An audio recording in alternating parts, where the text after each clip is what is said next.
Buenos días, no, buenas tardes, no días todavía, ¿verdad? Estoy perdido. ¿Cómo están todos?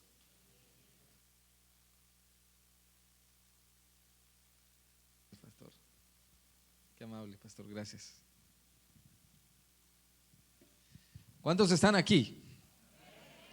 Bien, ya se escucha mejor. Mi nombre es Rey Carvajal, como dice el apóstol, soy hijo de nueva vida, hijo de Dios, pero de esta casa. Amén. Gracias al Señor, yo tuve la oportunidad de entregarle mi vida al Señor Jesucristo en el año 2007. Precisamente fue en este lugar, hace ya muchos años, ¿no? Hace ya 15 años. Y hemos estado pastoreando en México desde el 2011. Desde el 2011 estamos pastoreando en México y hoy Dios nos da la oportunidad de estar con ustedes, visitándoles, y de verdad que es un gozo sumamente grande para mí estar en mi casa juntamente con todos ustedes, que algunos desde luego los conozco, a muchos otros caras nuevas, pero eso significa que Jesucristo sigue salvando. ¿Cuántos dicen amén? Jesucristo sigue salvando y eso es una bendición. Y bueno, reciban un saludo bien afectuoso de parte del Ministerio Internacional Nueva Vida en México. Tienen muchos hermanos Nueva Vida ustedes allá en México.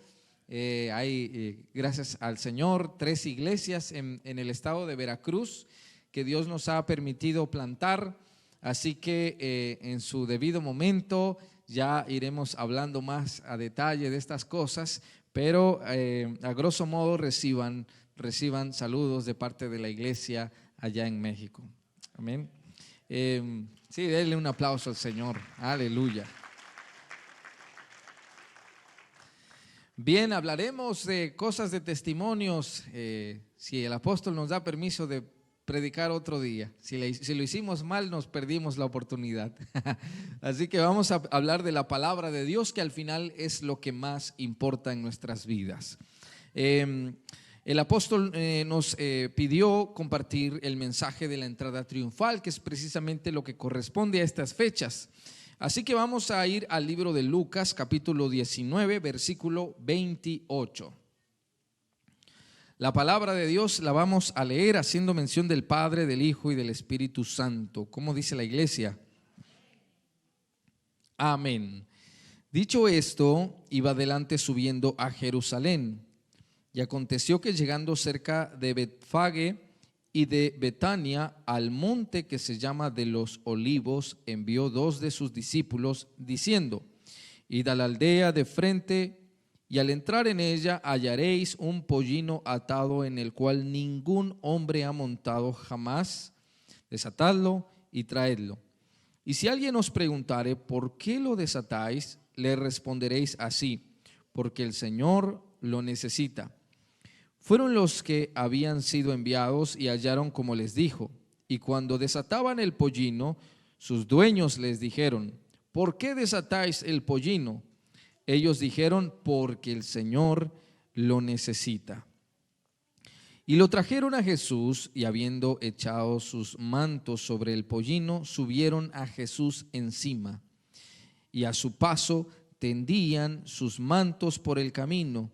Y cuando llegaban ya cerca de la bajada del monte de los Olivos, toda la multitud de los discípulos, gozándose, comenzó a alabar a Dios a grandes voces por todas las maravillas que habían visto, diciendo: bendito el Rey que viene en el nombre del Señor, paz en el cielo y gloria en las alturas. Entonces algunos de los fariseos de entre la multitud le dijeron: Maestro, reprende a tus discípulos. Él respondiendo les dijo: os digo que si estos callaran, las piedras clamarían. Y cuando llegó cerca de la ciudad, al verla, lloró sobre ella, diciendo: oh, si también tú conocieses, a lo menos en este tu día, lo que es para tu paz, mas ahora están encubierta de tus ojos. Porque vendrán días sobre ti cuando tus enemigos te rodearán con vallado y te sitiarán, y por todas partes te estrecharán y te derribarán a tierra y a tus hijos dentro de ti, y no dejarán en ti piedra sobre piedra, por cuanto no conociste el tiempo de tu visitación. Amén. La palabra de Dios nos muestra este pasaje precisamente con el encabezado de la entrada triunfal. Ahora, cuando nosotros pensamos en esta entrada triunfal de Jesucristo, habría que analizar el ministerio completo de Jesucristo. Y el Señor realmente comienza a hacer crecer su fama como Jesucristo a partir de que se bautiza. Y muchas personas comienzan a ser sanadas. El Señor comienza a formar sus discípulos para que lo siguieran.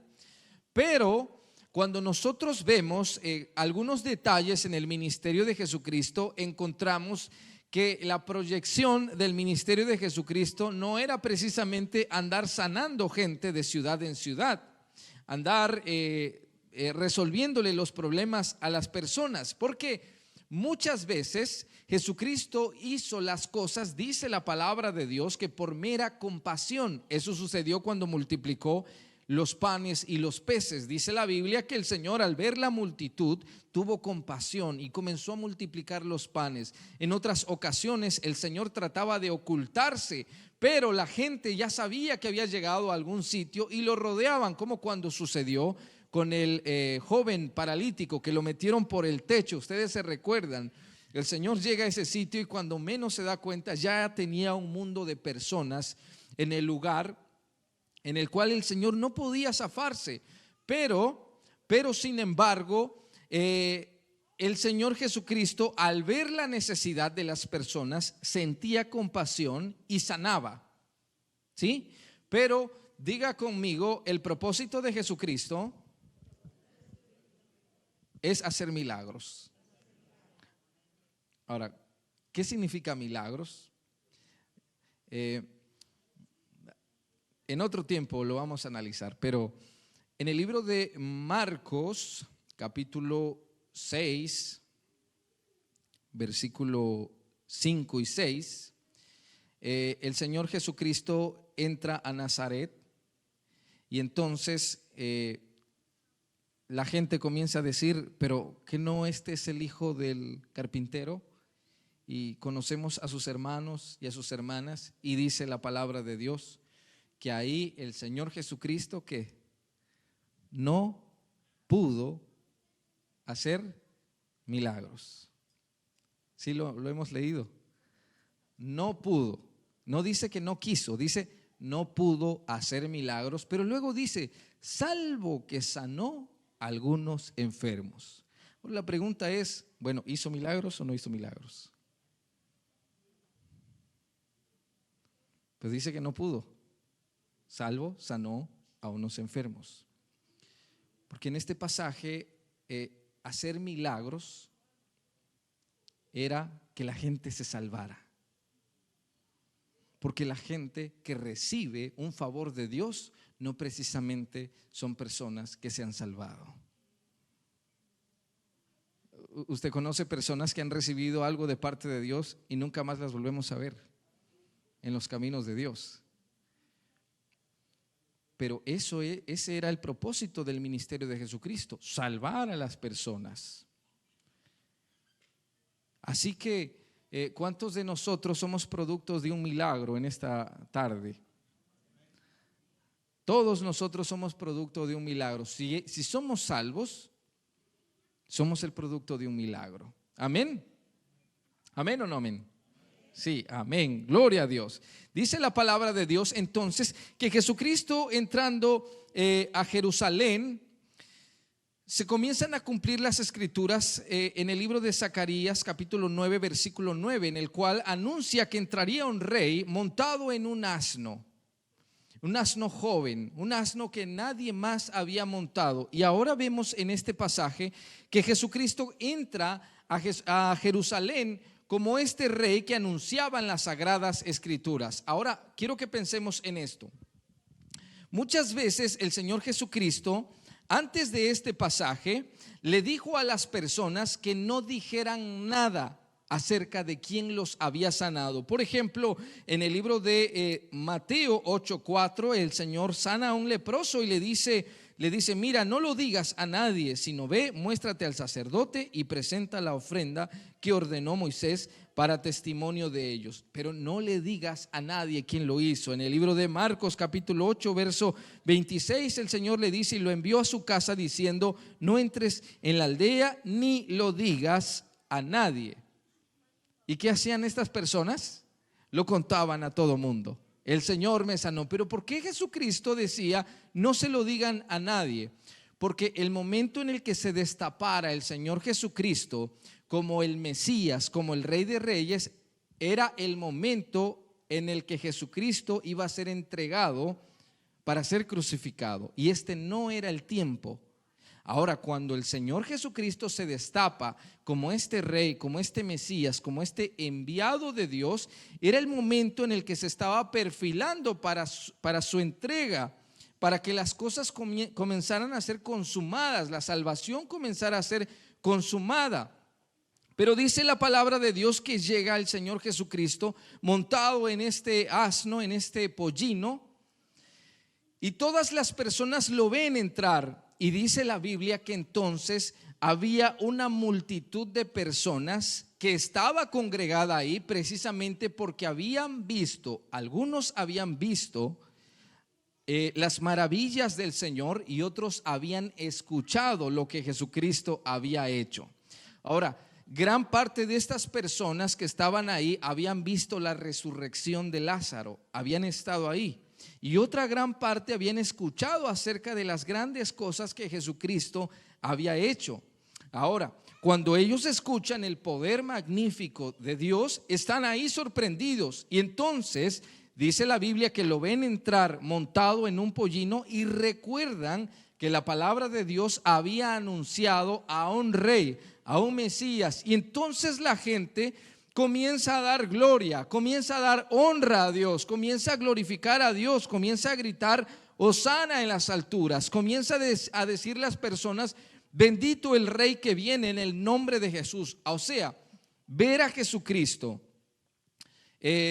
cumplir la profecía era motivo de gran gozo para el pueblo de Israel. ¿Por qué? Porque el pueblo de Israel en ese momento estaba sometido bajo el yugo romano, estaban siendo sometidos, estaban siendo humillados, estaban siendo denigrados. Y entonces cuando saben que viene un rey a rescatarlos y a salvarlos, ellos se llenan de alegría y se llenan de gozo porque por fin van a ser libres, por fin van a triunfar, por fin viene alguien que los va a defender. Y ese era Jesucristo.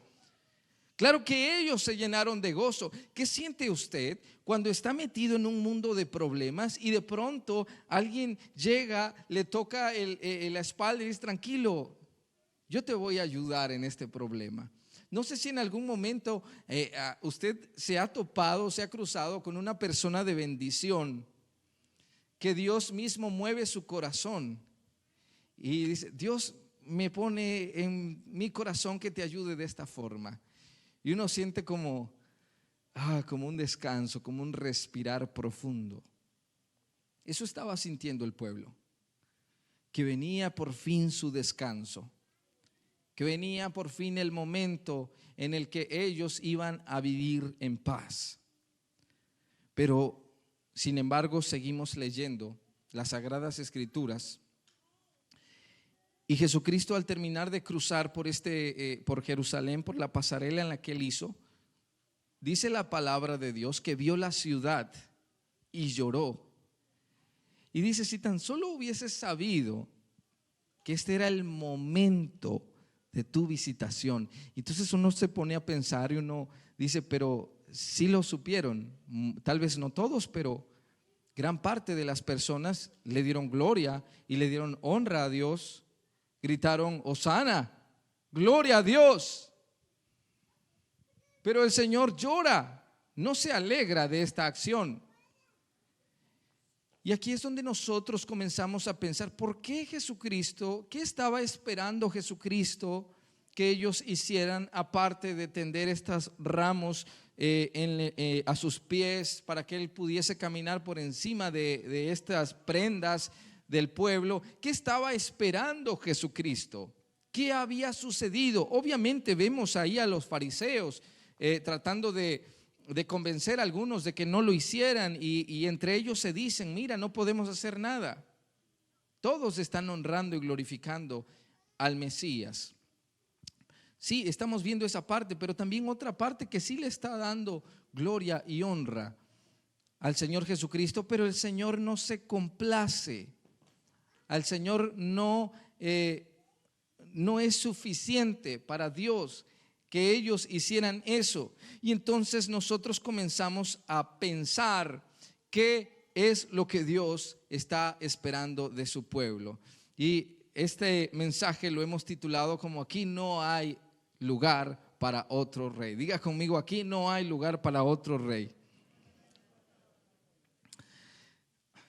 La palabra del Señor nos dice que entonces cuando Jesucristo comienza a llorar y a decir, si tan solo hubiesen sabido quién estaba aquí, el Señor está diciendo: ustedes me vieron, pero no reconocieron quién era yo, no supieron quién realmente estaba enfrente de ustedes. Ahora miren, cuando nosotros vemos en el Antiguo Testamento Dios formando a su pueblo y haciendo órdenes de que sometieran a otros pueblos y mataran a otros pueblos, a veces nosotros pensamos que Dios era muy sanguinario, muy violento en el Antiguo Testamento, y que parece ser que no es el mismo Dios de amor el que habla el Nuevo Testamento. Parece que habla de alguien diferente, porque Dios mandaba matar un montón de personas. Pero el mensaje, a grosso modo, que nosotros debemos de entender en el Antiguo Testamento es que Dios estaba formando un reino, y cuando su pueblo se sometía a la voluntad de Dios, su pueblo era invencible y él podía someter a otros reinos. Cuando nosotros traemos esta verdad ahora a nuestros tiempos, el Señor está buscando formar de su pueblo un reino para que Él sea ese rey, y que este otro reino, que es el reino de las tinieblas, que nos ha tenido a todos nosotros en algún momento esclavizados, a través de este reino de las tinieblas sea sometido por Dios mismo. Miren, vamos al libro de Mateo, capítulo 12, versículo 25. Dice la palabra de Dios, vamos a leer desde el versículo 22. Entonces fue traído a él un endemoniado ciego y mudo, y le sanó de tal manera que el ciego y mudo veía y hablaba, y toda la gente estaba atónita y decía: ¿será este el hijo de David? Mas los fariseos al oírlo decían: este no echa fuera demonios Este no echa fuera los demonios, sino por Belcebú, príncipe de los demonios. Sabiendo Jesús los pensamientos de ellos, les dijo: todo reino dividido contra sí mismo es asolado, y toda la ciudad o casa dividida contra sí misma no permanecerá. Y si Satanás echa fuera a Satanás, contra sí mismo está dividido. ¿Cómo pues permanecerá su reino? Está hablando de los principios del reino. Y si yo echo fuera a los demonios por Belcebú, ¿por quién los echarán vuestros hijos? Por tanto, ellos serán vuestros jueces. Pero si yo por el Espíritu, mire, si yo por el Espíritu de Dios echo fuera a los demonios, ciertamente ha llegado a vosotros el reino de Dios. Porque ¿cómo puede alguno entrar en la casa del hombre fuerte y saquear sus bienes si primero no le ata? Y entonces podrá saquear su casa. El que no es conmigo, contra mí es, y el que conmigo no recoge, desparrama. Mire, el Señor Jesucristo se presenta y echa fuera a unos demonios que estaban atormentando a un hombre, a un muchacho. Empieza un revoloteo, un desastre de comentarios, diciendo que el Señor no echaba fuera a los demonios sino solamente por medio del mismo diablo. Y el Señor está diciendo: eso no es posible, una casa dividida no puede prevalecer. Pero dice: si yo por el Espíritu de Dios hecho fuera a los demonios, ciertamente el reino de Dios ya está entre vosotros. O sea, ¿qué está diciendo el Señor Jesucristo? Es lo mismo que vemos en el Antiguo Testamento. Un reino no puede someter a otro reino si éste no es mayor en fuerza. Amén. O sea, solo un reino que es más fuerte puede someter a otro, pero si no es más fuerte, no puede. Entonces, si Jesucristo está echando fuera demonios, ¿quién es más fuerte? Jesucristo es más fuerte. Por eso Él dice, nadie puede entrar a la casa de un hombre fuerte si primero no le ata, o sea, si no tiene la capacidad de someterlo. Entonces, si tiene la capacidad de someterlo, puede saquear toda su casa. Jesucristo, que está diciendo, yo tengo poder, soy más fuerte que este reino de las tinieblas, que este reino demoníaco. Y si ustedes hoy están viendo mi poder de echar fuera demonios, el reino de Dios ya está entre vosotros, dice. Aleluya. O sea, que cuando Jesucristo está proyectándose como este rey de este reino más fuerte, está diciendo, ha llegado un reino más poderoso que tiene el poder y la capacidad de liberar de la esclavitud diabólica a cualquier persona que se someta a este reino. Pero quiero que pensemos en esto. ¿Cómo se está manifestando este reino ahora?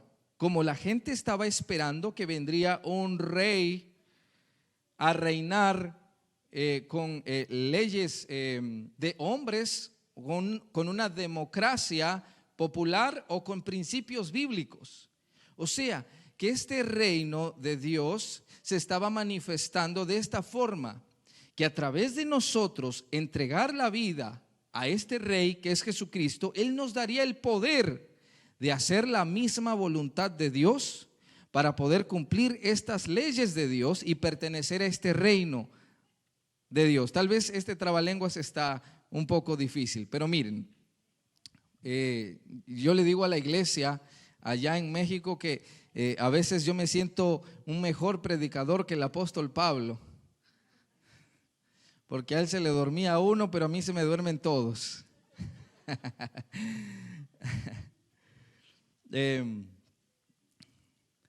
Cuando el Señor Jesucristo está presentando este reino, quiero que pensemos en esto.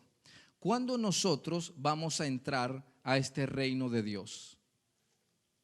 Cuando nos morimos y vamos al cielo. Nosotros entramos al reino de Dios desde el momento en que empezamos a cumplir la voluntad de este rey. Amén. Así que ¿cuántos están en el reino de Dios? ¿Cuántos están haciendo la voluntad de Dios? Amén. De hecho, hay tres cosas básicas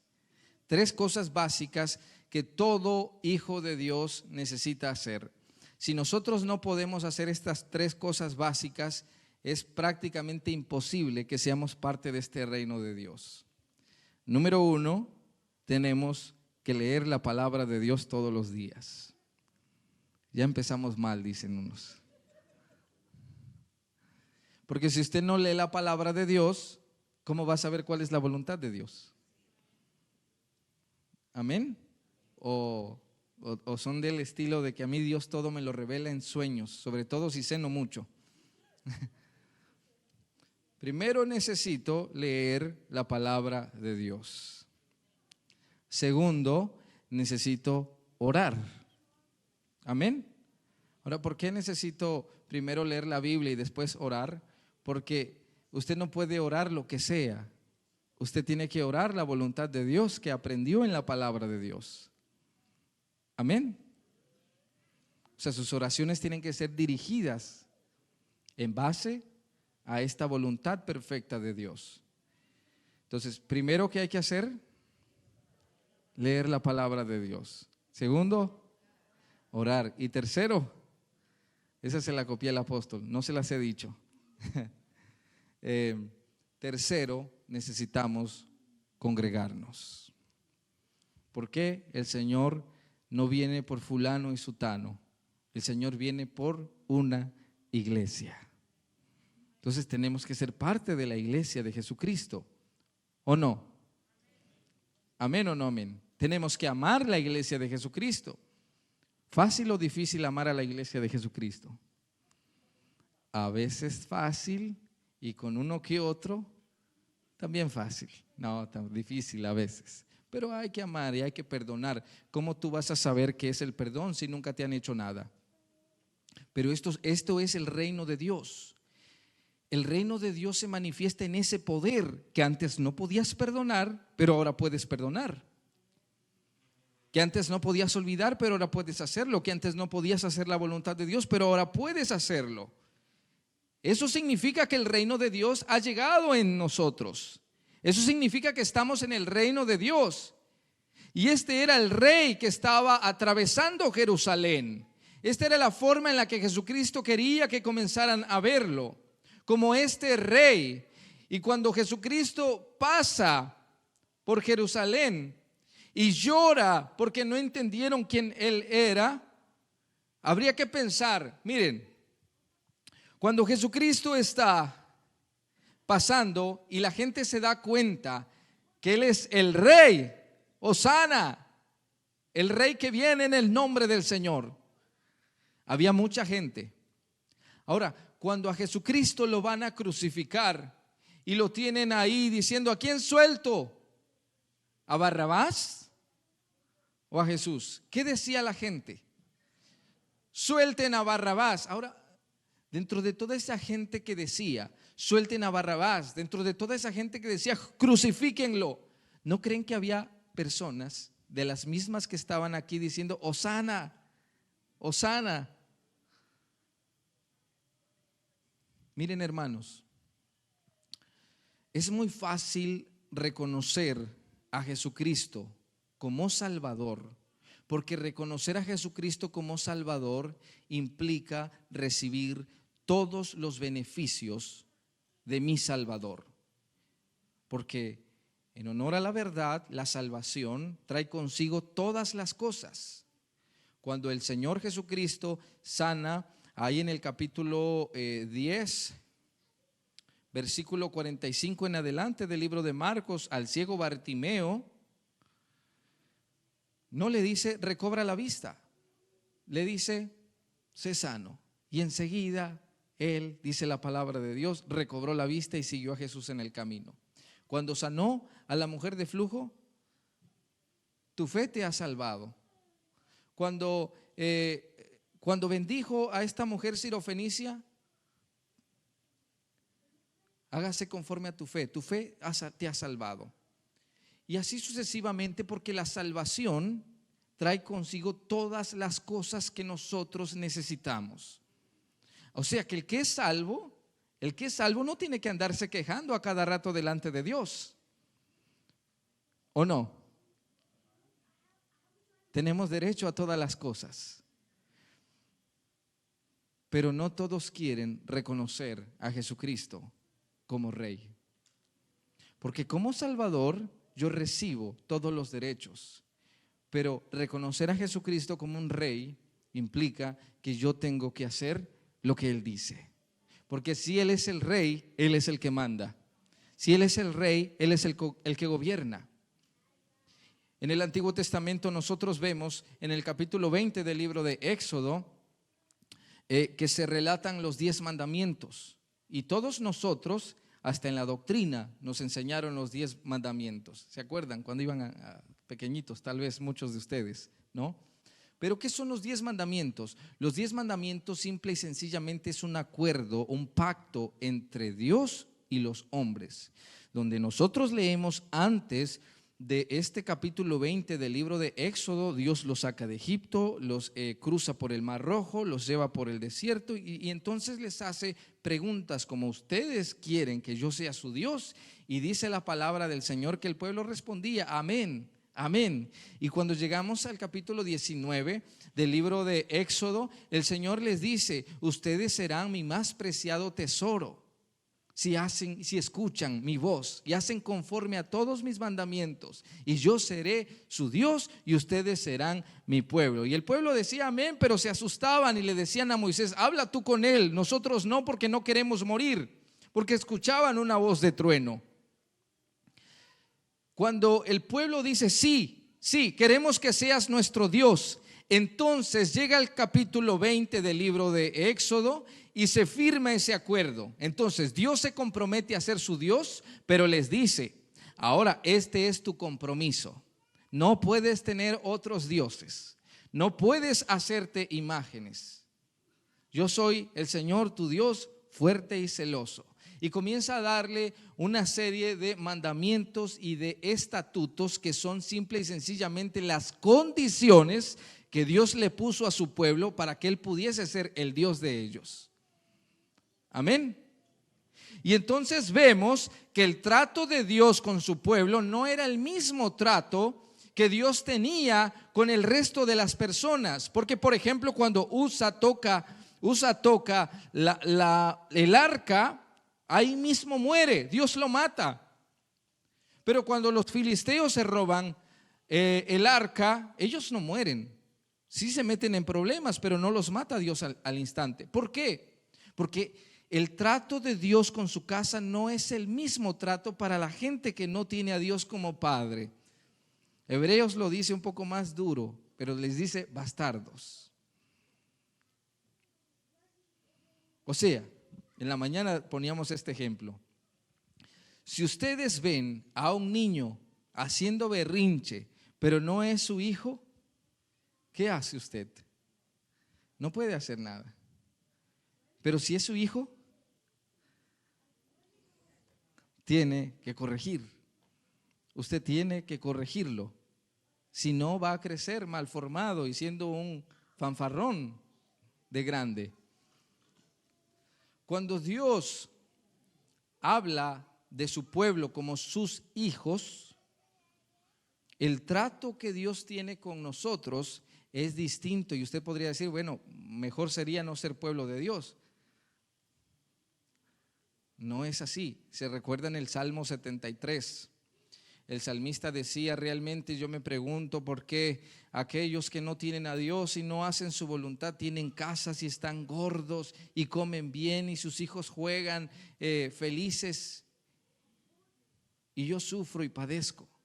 Pero termina el Salmo 73 diciendo el salmista: pero fui un tonto, un torpe, una bestia, decía, porque no entendía que yo tengo algo más grande y se llama la salvación de mi Señor. Amén. ¿Sabes cuál es el problema? Que hoy minimizamos esa salvación de Jesucristo y lo vemos como: no, pero es que es mejor la casa que la salvación. Porque nos han hablado y hemos creído en un Dios que nos tiene que dar lo que queremos, pero no hemos creído en un Dios en el cual tenemos que cumplir su voluntad. Y todos nosotros hemos creído en ese Jesucristo que nos salva, que nos libra de ir al infierno, que nos quitó ese dolor y puso gozo. Pero no todos queremos creer en Jesucristo como un rey, porque como un rey nosotros debemos hacer su voluntad. Como un rey nosotros no podemos hacer lo que nosotros pensamos que está bien o que está correcto. Debemos de ir a la palabra de Dios y ser instruidos por Dios. Porque como un rey, Él es el que tiene la razón, no nosotros. Como un rey, lo que Él dice está bien dicho. ¿Cuántos de nosotros estamos de acuerdo con Dios? Y mire que estar de acuerdo con Dios es estar de acuerdo en todas las cosas. Porque el apóstol Pablo decía que la voluntad de Dios es buena, es agradable. Pero él tenía cadenas en sus manos y estaba encarcelado. Y como un hombre que está encarcelado puede decir que la voluntad de Dios es buena, es agradable y es perfecta. Eso significa estar de acuerdo con Dios. Yo no sé, mis amados hermanos, no sé qué cosas estamos pasando, por dónde Dios nos está atravesando, pero lo único que puedo decirles es que su voluntad es perfecta. Y que debemos de creer en Dios, no el Dios de nuestra imaginación, sino el Dios de la Biblia. El Dios que a veces dice sí, pero que también a veces dice que no. El Dios que salvó a Daniel del foso de los leones, pero también en el Dios que dejó morir a pedradas a Esteban en el capítulo 7, versículo 50 del libro de los Hechos. ¿O solamente creemos una parte de la Biblia y la otra no? Hermanos, a veces tendremos que pasar por desiertos, porque dile al que tienes a tu lado, si no hay desierto, no hay tierra prometida. ¿Cuántos quieren tierra prometida? Pues necesitamos un desierto. ¿Cuántos dicen amén también ahí? Ahí sí ya no. Es necesario, hermanos. ¿Sabes por qué? Porque en el desierto aprendemos a confiar en Dios como un rey. Como un rey. Porque en el desierto no hay nada, pero sin embargo tú confías que en la mañana va a haber maná. Y tú te duermes viendo nada, pero confías que al otro día, cuando el sol está bien puesto, habrá una nube cubriéndote. Y que en la noche habrá una columna de fuego, aunque nada te lo puede garantizar, tú simplemente confías. Y tenemos que creer en Jesucristo, no solamente como nuestro Salvador, sino como nuestro Rey. En la mañana yo les decía, ya para terminar, que yo salí de Estados Unidos en el 2011 y salí, en otra ocasión les cuento por qué salir, no me deportaron ni nada de eso, fue voluntad propia, o casi voluntad propia, porque realmente Dios me estaba mandando para allá. Y si no iba, yo ya sabía que si no obedecía a Dios, seguro me iban a deportar. Entonces dije, como quiera a Dios nadie le gana, entonces mejor por las buenas y no por las malas. Entonces llegamos a México, comenzamos a pastorear bajo la cobertura del Ministerio Nueva Vida, y así hemos seguido por estos 11 años. Pero en el 2019 yo sentí fuertemente pedirle a mi esposa que aplicara para la residencia. Bueno, me la aprobaron apenas después de un poco más de 2 años. Y un día yo le dije a mi esposa, ¿será que Dios nos va a regresar a los Estados Unidos? Pero más bien no le pregunté, más bien le dije, yo creo que nos vamos a Estados Unidos otra vez. Y entonces mi esposa me dijo, no podemos. Pero mi esposa es de aquí, ella es nacida aquí. Yo pensé que ella iba a brincar de gusto diciendo, sí, nos vamos. Y ella me dijo, no podemos, porque Dios no nos ha dicho nada. Y no podemos hacer algo fuera de la voluntad de Dios, porque si lo hacemos fuera de la voluntad de Dios, nos vamos a meter en problemas. Y entonces yo realmente al momento dije, pero ¿cómo puedes decirme eso? En vez de que me digas, sí, vámonos. Y pasaron 2 años después de eso, ahora estamos en 2022, estamos aquí en Estados Unidos. Y es precisamente eso, cuando yo entré al país, wow, pues estoy emocionado, yo extrañaba mucho estar aquí, realmente mi corazón se quedó amando a todos los hermanos de esta casa, ¿no? Yo los veo y los recuerdo, y yo estuve muy triste los primeros años que estuve en México, muy triste. Ahora estoy aquí, estoy feliz, pero es exactamente lo mismo. Él es el Rey, y lo que Él diga está bien hecho. A donde Él diga está bien. Lo que sea que Él diga está bien.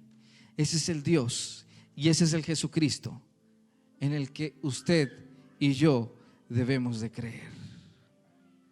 No solamente al Jesucristo en el que el día domingo llegamos y levantamos nuestras manos y le decimos: gracias, Señor, tú eres mi Dios. Pero el lunes y el martes gritamos: crucifíquenlo, suelten a Barrabás. Cuando Samuel fue a ver a Saúl, y Saúl había hecho su propia voluntad,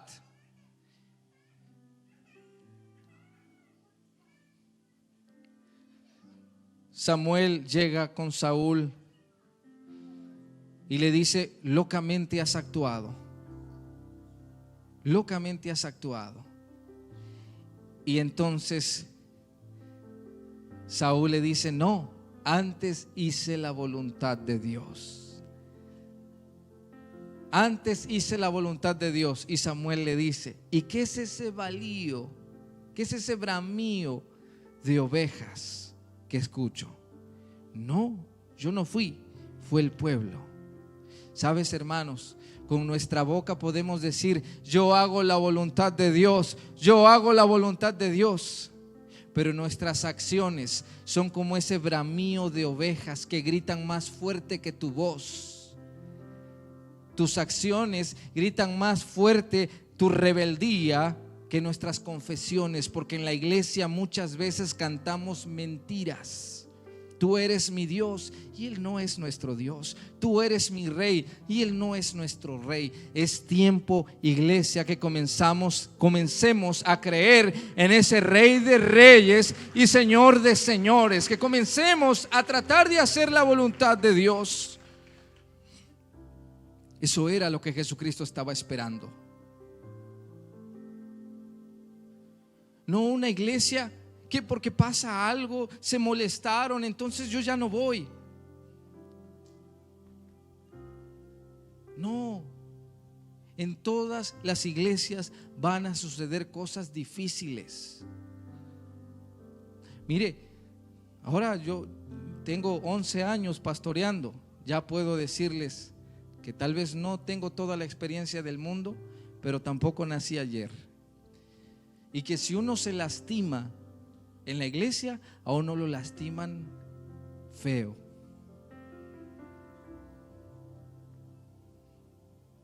Pero como dijo Job a su mujer: ¿y acaso recibiré solamente lo bueno y lo malo no? Antes, en todo esto, sea Dios glorificado. Porque darle gloria a Dios no es decir gloria a Dios. Darle gloria a Dios no es decir gloria a Dios. Darle gloria a Dios es tu obediencia. En esto es glorificado mi Padre, en que llevéis mucho fruto. Y cuando usted analiza la palabra fruto, siempre la palabra fruto nos va a llevar a acciones. Gálatas capítulo 5 verso 16 en adelante nos habla de las expresiones de la carne, pero también del fruto del Espíritu, que es amor, gozo, paz, paciencia, benignidad, bondad, fe, templanza y mansedumbre. Todos tienen que ver con acciones. Y eso es el fruto que da gloria a Dios. No solamente es llenarnos la boca y decir Hosana al Rey. Es nuestra obediencia, porque hemos hecho un pacto con Dios de ser linaje escogido, nación santa y real sacerdocio. Y debemos comportarnos a esa altura. No una iglesia que hoy dice gloria a Dios y mañana dicen crucifíquenlo. ¿Cuántos hoy podríamos decir: Señor, lo que sea que tú digas, donde sea que tú me pongas, está bien hecho, porque tú eres mi rey y tú tienes toda la razón, mi Dios, yo solo quiero obedecerte? Este es el lugar al que Dios te trajo, y esta es la voluntad de Dios.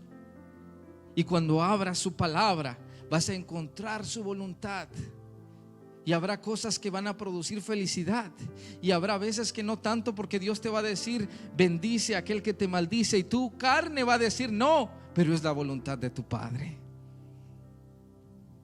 es la voluntad del Señor. Porque no nos ponemos en pie y comienzas a levantar tus manos al cielo y le dices: mi Dios, yo quiero comenzar a creer en ti como un rey, como el Rey de Reyes y Señor de Señores. Yo quiero creer en ti, Señor, y quiero hacer tu voluntad. Porque la fe no es la herramienta que la iglesia tiene para conseguir favores de Dios. La fe es el poder de Dios en la iglesia para poder hacer la voluntad de Él. Cuando vemos en el libro de Hebreos, encontramos un magnífico sermón de fe. Pero si leemos todo el capítulo, esa fe se tradujo en que hombres y mujeres obedecieron a Dios. Es el tiempo en el que debemos de creer en Él. Debemos de obedecer su palabra. ¿Por qué no levantas tus manos y le dices: Señor, yo no quiero forcejear contigo, yo quiero hacer tu voluntad, Dios de la gloria? Padre, yo te pido que este ministerio, Padre de la gloria, florezca aún mucho más, Señor. Yo te ruego que la unción tuya, Padre, se multiplique en esta casa, Señor. Dios de la gloria, que sigas usando al apóstol, Dios eterno. Y que la visión, Señor, de tu iglesia sea cumplir tu voluntad, Padre. Sea cumplir tu voluntad, Dios de la gloria, porque tú eres el Rey de Reyes y Señor de Señores, Señor. Y no hay espacio para otro rey. Solamente eres tú, Dios eterno. Solamente eres tú, Padre glorioso. Te adoramos, Señor. Dale gloria y honra al Señor ahí donde tú estás, iglesia.